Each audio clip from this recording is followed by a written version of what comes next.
दोस्तों, हर साल United nation की तरफ से एक पैनल का कॉन्स्टिट्यूशन किया जाता है जिसका काम होता है नॉर्थ कोरिया की मॉनिटरिंग करना। ये सिलसिला शुरू होता है 2006 में। पर अब की बार क्या हुआ कि रशिया ने वीटो कर दिया यूनाइटेड नेशन सिक्योरिटी काउंसिल में।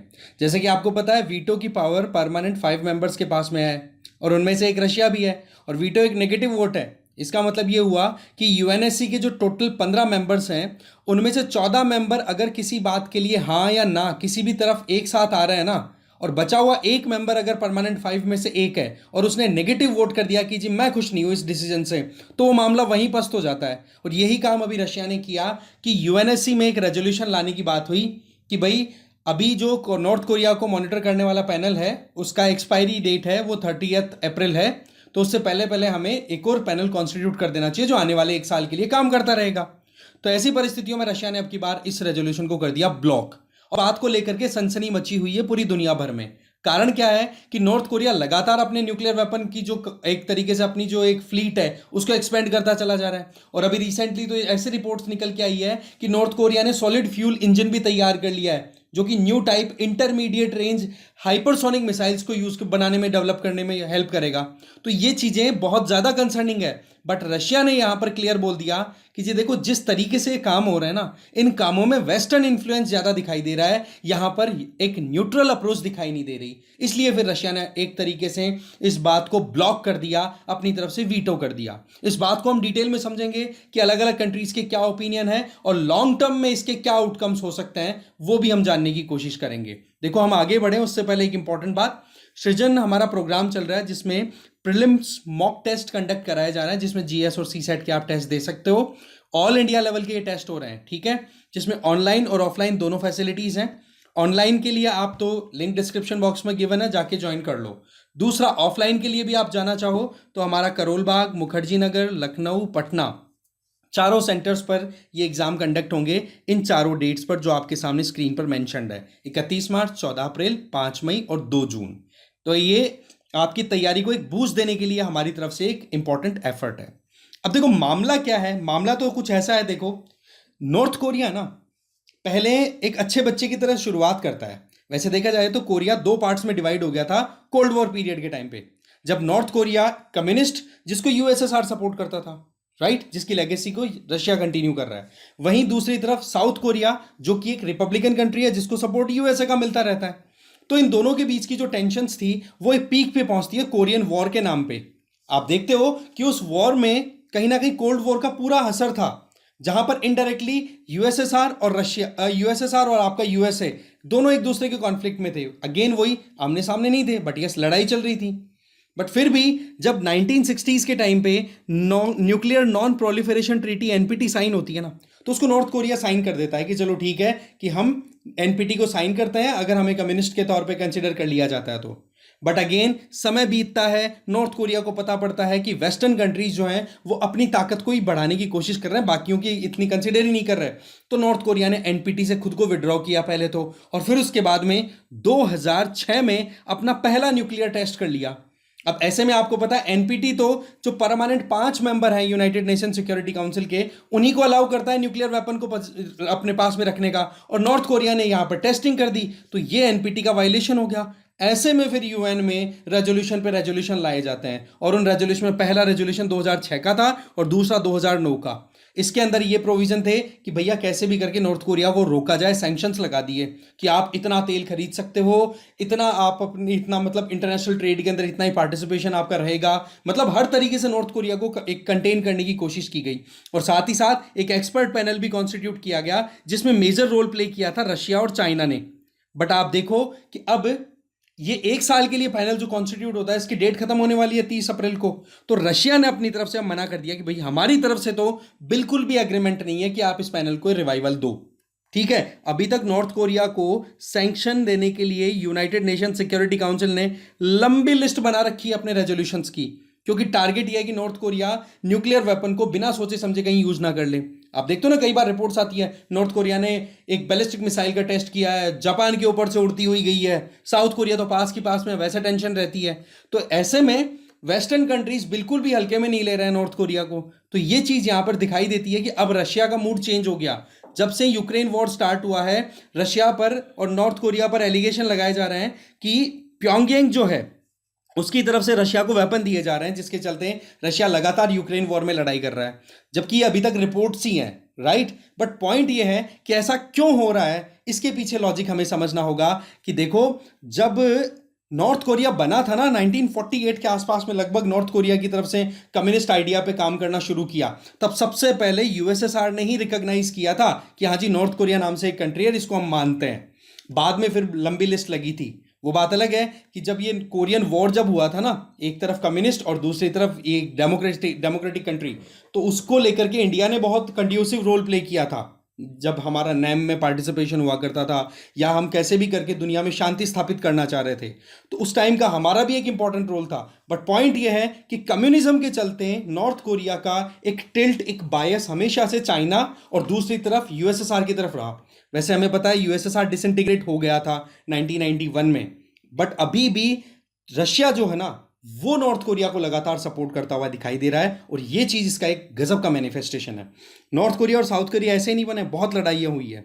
जहां कहीं भी इस तरीके से वेस्टर्न पावर्स का इन्वॉल्वमेंट हो गया ना, और एक एरिया को बांट करके दो हिस्सों में तोड़ा गया, तो वहां पर गजब के कॉन्फ्लिक्ट्स देखे हैं। शांति से हुआ ही नहीं है ऐसा। जैसा कि इंडिया पाकिस्तान का भी हम मामला बार बार डिस्कस करते रहते, किस तरीके से दोनों के बीच में गजब की राइवलरी है वो चलती चली जा रही है। तो ये चीजें बहुत ज्यादा अपने आप में इंपॉर्टेंट हो जाती है। नॉर्थ कोरिया में अभी तक पिछले जो 3 इंपॉर्टेंट किंग्स या फिर कहूँ डिक्टेटर्स आए ना, उनमें एक तो किम सेकंड सुंग, एक हो गया आपको योंग सेकंड, और एक आप गए किम योंग उन, जो अभी करंटली है। ठीक है जी। तो इन जो किम योंग उन है ना, इस बंदे के अंडर में तो गजब की न्यूक्लियर टेस्टिंग हुई है। अब आप देख लो कितने बड़े बड़े पिलर्स हैं, जिसमें शॉर्ट से लेकर के इंटरकॉन्टिनेंटल रेंज की जो मिसाइल्स है उनकी टेस्टिंग की है, और न्यूक्लियर वेपन खुद ने और डेवलप कर लिए।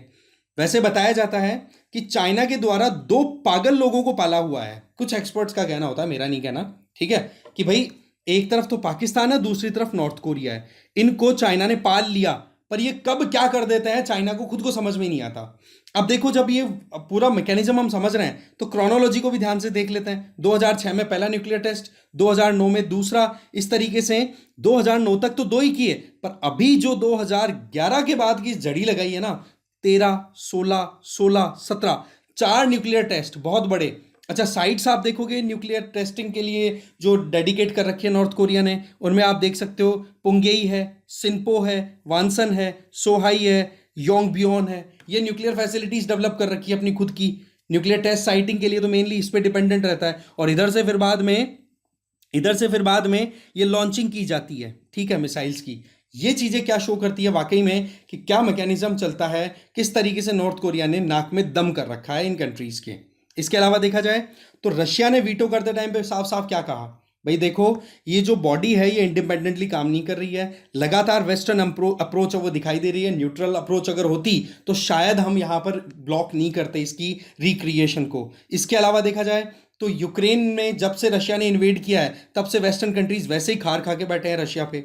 चाइना ने इस वोटिंग में एब्सटेन किया है। इसका मतलब 15 मेंबर्स है ना, उन 15 में से 5 तो परमानेंट हो गए और आपके 10 नॉन परमानेंट। तो 5 परमानेंट है ना, उनमें से 2 चाइना और रशिया, जिनको मेन लीडिंग रोल का काम मिला हुआ था इस एक्सपर्ट पैनल के अंदर, इनमें से रशिया ने तो बोल दिया कि हम तो बिल्कुल भी राजी नहीं है कि कॉन्स्टिट्यूट हो ऐसा एक्सपर्ट पैनल, और चाइना ने कर दिया एब्सटेन। और क्यों कहा कि भाई देखो, बहुत ज्यादा टेंशन वाला एरिया है, एरिया में इस टेंशन को सॉल्व करना है तो पॉलिटिकल डायलॉग्स होने चाहिए, ना कि आप एक तरफा कुछ चीजें इंपोज करो। मतलब चाइना ने बहुत ही डिप्लोमेटिक अप्रोच अपनाई है।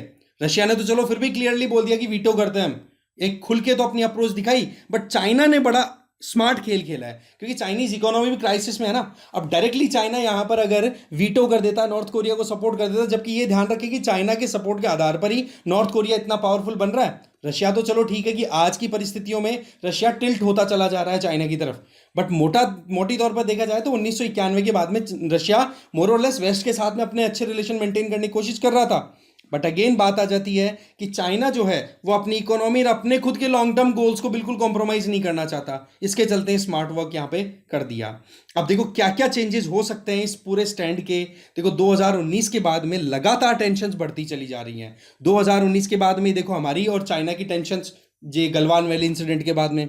इसके अलावा यूक्रेन इंसिडेंट की बात कर लो, इसके अलावा नॉर्थ कोरिया साउथ कोरिया के बीच की, ताइवान चाइना की, ये लगातार इस तरीके से टेंशन बढ़ती चली जा रही है। और जो बड़ी पावर्स है ना, वो लोबिंग करती हुई दिखाई दे रही है, जिसमें मेन जो पावर आ रही है वो निकल के आ रही है, एक तरीके से स्ट्रेंथ जो दिख रही है वो है चाइना रशिया रिलेशनशिप की।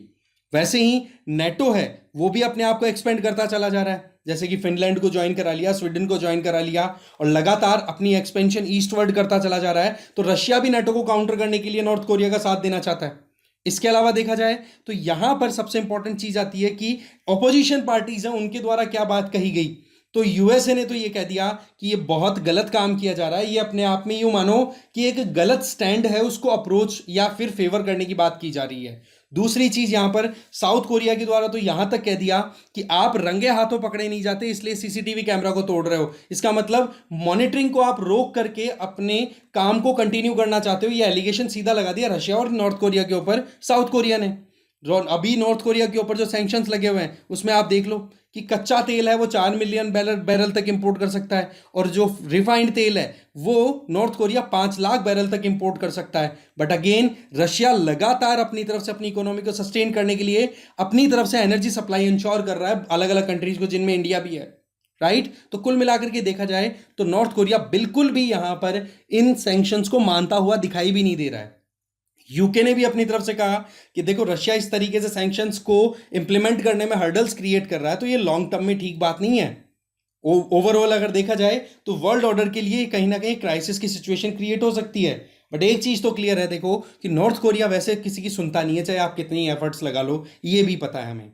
अब आपका क्या राय है, आपकी क्या सोच है इसमें कि किस तरीके से रशिया ने जो स्टैंड लिया है वो नॉर्थ कोरिया के लिए सही है या गलत है, या यहां पर इंडिया की तरफ से क्या अप्रोच यहां पर अपनाने की जरूरत है? कमेंट में आप बताइए। साथ ही साथ ये आपका एक क्वेश्चन है, इस क्वेश्चन का आंसर भी आप कमेंट बॉक्स में दे ही दीजिए।